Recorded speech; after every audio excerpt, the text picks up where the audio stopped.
Hello, here's the question of the day. What would you say to someone who just lost their child and may have felt angry at God and thinks he's harsh?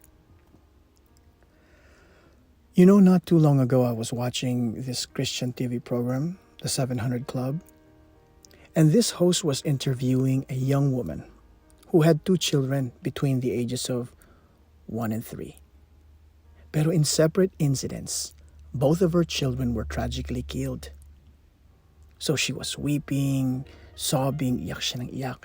And then she said this, how could God allow this to happen? It's unthinkable.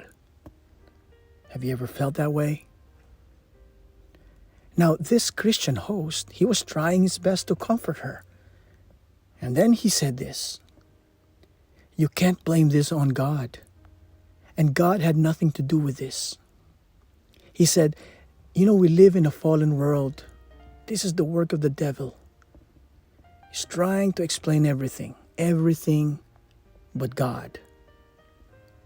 I hear this spoken to many people, oftentimes, who have lost a loved one, whether it's through an accident or sickness, by counselors, by people, by pastors, Christians. I often hear people say, you know, hindi ito kagustuhan ng Diyos. Walang kinalaman ng Diyos dito. Please don't tell this to any person who has lost a loved one, like this woman, na God had nothing to do with that.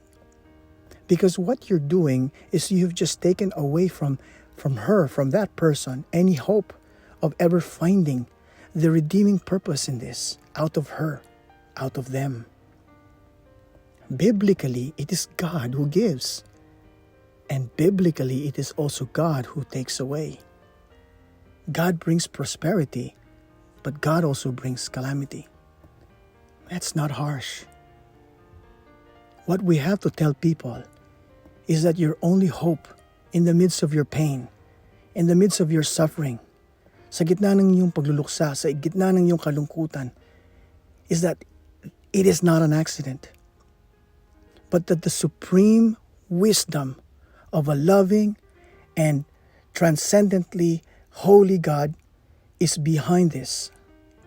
And you cannot possibly know today why it happened. You will not have the answers today why these things happen. But this is His world. Who else would we like to have in charge of this world? Sinong gusto nating magpatakbo ng mundong ito beside the Creator God? I don't think that's harsh. It may be difficult, but I don't think it's mean-spirited.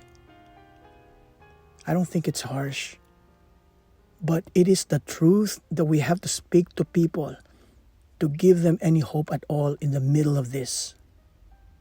If God did not have anything to do with your loss, then nobody's in charge of this universe.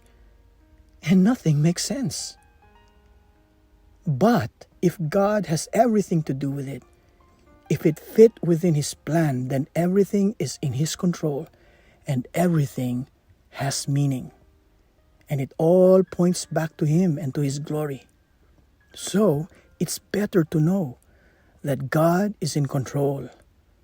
There is hope, and every issue becomes redeemable. The King